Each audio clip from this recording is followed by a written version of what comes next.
Assalamualaikum warahmatullahi wabarakatuh. Saya Sintia Ajungsan Aziza, T 2019-352. Saya berasal dari kelas MPI C2 Institut Agama Islam Negeri Jember. Hari ini saya akan melakukan wawancara bersama Kepala RW Dusun Sambirejo, Desa Sambimulyo, Kecamatan Bangrejo, Banyuwangi, tepatnya di RW 3. Langsung saja kita let's go. Saya sekarang sudah berada di kediaman Bapak RW. Langsung saja kita minta izin untuk melakukan wawancara. Assalamualaikum. Waalaikumsalam warahmatullahi. Maaf Bapak, saya mau mohon izin untuk melakukan wawancara dengan Bapak. Apakah Bapak bisa meluangkan waktunya sebentar? Oh iya, mari silakan duduk deh. Di sini ingin mewawancarai saya. Asal sekolahnya? Saya berasal dari Institut Agama Islam Negeri Jember. Apa yang mau ditanyakan? Monggo. Untuk pertama kali saya akan menanyakan perkenalan dulu ya Pak ya. Nggih. Mohon maaf Pak, sebelumnya nama Bapak siapa? Nama saya Sunarti. Umur Bapak? Saya lahir Banyuwangi 18 Agustus 1976. Jadi kalau nggak salah itu sekitar 45 tahun deh. Oh, 45 tahun. Yeah. Bapak, apakah Bapak asli dari daerah sini atau Bapak ini pendatang? Saya asli dari Seniporjo, desa sebelah. Saya pindah ke desa ini setelah saya mendapatkan istri dari desa ini pada tahun 2003. Saya menikah dan saya menetap di sini. Oh, gitu. Oke. Bapak, sejak kapan Bapak ini menjabat sebagai RW di RW 3 ini? Saya mendapat mandat menjadi ketua RW 3 Dusun Sambirejo, Desa Sambimulyo pada masa bakti 2020 sampai 2025. Jadi belum lama, kira-kira 1 tahunan lah. Semenjak masa bakti kepala desa terpilih ditetapkan, kemudian membentuklah tim RT, RW dan perangkat-perangkat yang lain. Kebetulan bersamaan ditetapkan yaitu pada masa bakti 2020 sampai 2025. Seperti itu. Bapak menjabat sebagai ketua RW ini ditunjuk atau dengan kemauan Bapak sendiri? Kebetulan setelah kepala desa itu ada penetapan atau terpilih, ada beberapa tokoh masyarakat yang datang kepada saya memohon untuk mau atau bersedia dijadikan ketua RW. Akhirnya setelah saya pikir-pikir dengan keluarga saya, dengan istri, akhirnya saya memutuskan untuk menerima amanah itu. Seperti itu. Iya. Bapak, selama Bapak menjabat sebagai ketua RW ini, kegiatan apa saja yang Bapak lakukan untuk menumbuhkan rasa kerukunan di masyarakat?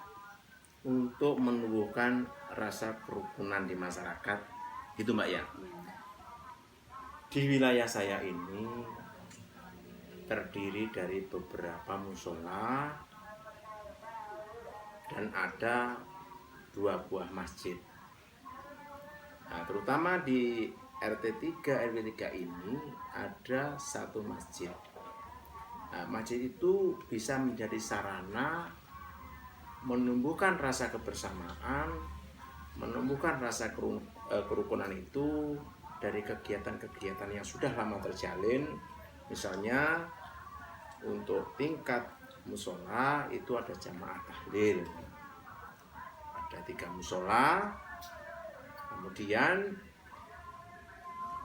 disatukan waktu setiap 1 bulan sekali, yaitu kegiatan istighosah di masjid secara bersamaan. Ada 3 jamaah yasin. Otomatis dari beberapa unsur kegiatan yang ada di musola bersatu di masjid, otomatis bisa bertemu, bisa menumbuhkan rasa-rasa kebersamaan, keimanan, ketuhanan. Itu salah satu contoh ya, salah satu contoh menumbuhkan rasa-rasa kebersamaan, menumbuhkan rasa-rasa kerukunan yang berjalan di masyarakat, terutama di wilayah saya. Untuk pertanyaan selanjutnya, Bapak, kendala apa saja yang Bapak alami selama menjabat sebagai Ketua RW 3 ini? Nah, ini yang agak pelik, Mbak. Ya, ini butuh kedewasaan dalam mencana setiap kejadian-kejadian yang sebetulnya sudah jadi rutinitas berbangsa ya, terutama menjelang masa-masa pileg, masa-masa pesta demokrasi pilkades, itu rawan terjadi perpecahan, dan itulah yang saya alami untuk di wilayah saya. Itu jadi merasa jadi tim ses seolah-olah gitu, dan yang diusungnya itu tidak jadi, itu satu contoh ya. Makanya ada rasa-rasa untuk merasa menjadi gap, terpisah, memisahkan dari kebersamaan itu tadi. Itulah. Tapi andai kata mereka itu sadar bahwa pesta demokrasi itu terjalin setiap 5 tahun sekali secara rutin, ternyata beginilah dampak dari demokrasi. Kalau tidak menang ya kalah, kalau bisa legowo nggak ada masalah. Yang jadi masalah yang tidak bisa legowo menerima kenyataan tadi itu. Itu salah satu contoh. Lalu Bapak, untuk menanggapi masalah-masalah seperti tersebut, apa yang Bapak lakukan? Saya sebagai ketua RW kebetulan juga sebagai anggota takmir masjid ya. Biasanya kalau ada rasa-rasa seperti itu, kita harus bisa ngomong, kalau orang Jawa istilahnya ngomong, bisa memantau situasi. Ya kita tetap kita silaturahim, walaupun mereka merasa mempunyai kelompok tersendiri, kita tetap datang, kita tetap hadir, kita tetap panggil. Waktu lebaran kita juga datangi rumahnya, itu untuk mengikis rasa itu tadi, Mbak. Itu upaya-upaya kita bersama tokoh-tokoh masyarakat yang berada di lingkungan RW 3. Tuh. Untuk pertanyaan yang terakhir, Bapak, suka dukanya Bapak menjabat sebagai RW ini apa? Saya dipilih menjadi ketua RW kebetulan, Mbak, di masa pandemi. Mbak tahu sendiri ya, hampir 1 tahun lebih ini ya, masa pandemi ini. Suka dukanya waktu pembagian bantuan sosial itu terutama terjadi banyak namanya bantuan, ada semua, kebanyakan namanya bantuan semua ingin, ya kan, sedangkan kuota yang diberikan itu terbatas. Saya ambil satu contoh, di wilayah saya umpama ada bantuan BLT DD, itu saya dikasih jatah kurang lebih 16 atau 17 KK.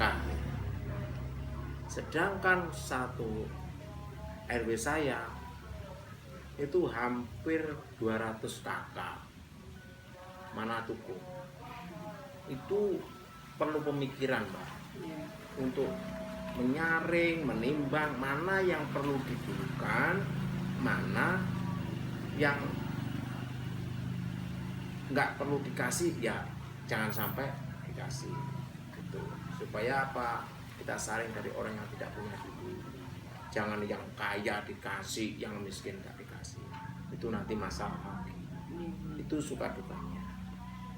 Itu salah satu contoh. Kemudian masalah lingkungan, kadang-kadang kesadaran masyarakat ada yang kurang sadar mengenai kebersihan.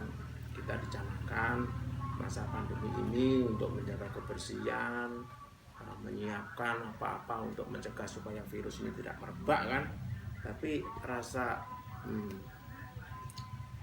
tumbuh dari hati masyarakat untuk menjaga itu, kadang pakai masker aja harus disuruh-suruh, padahal itu penting untuk menjaga kesehatan pribadi-pribadi masing-masing. Itulah salah satu contoh kesulitan dan masih banyak lagi sebenarnya. Baik Bapak, terima kasih atas waktunya sudah bersedia untuk saya wawancarai, dan semoga wawancara kali ini memberikan saya ilmu dan wawasan untuk saya ke depannya, untuk studi saya ke depannya, dan saat saya sudah terjun langsung di masyarakat.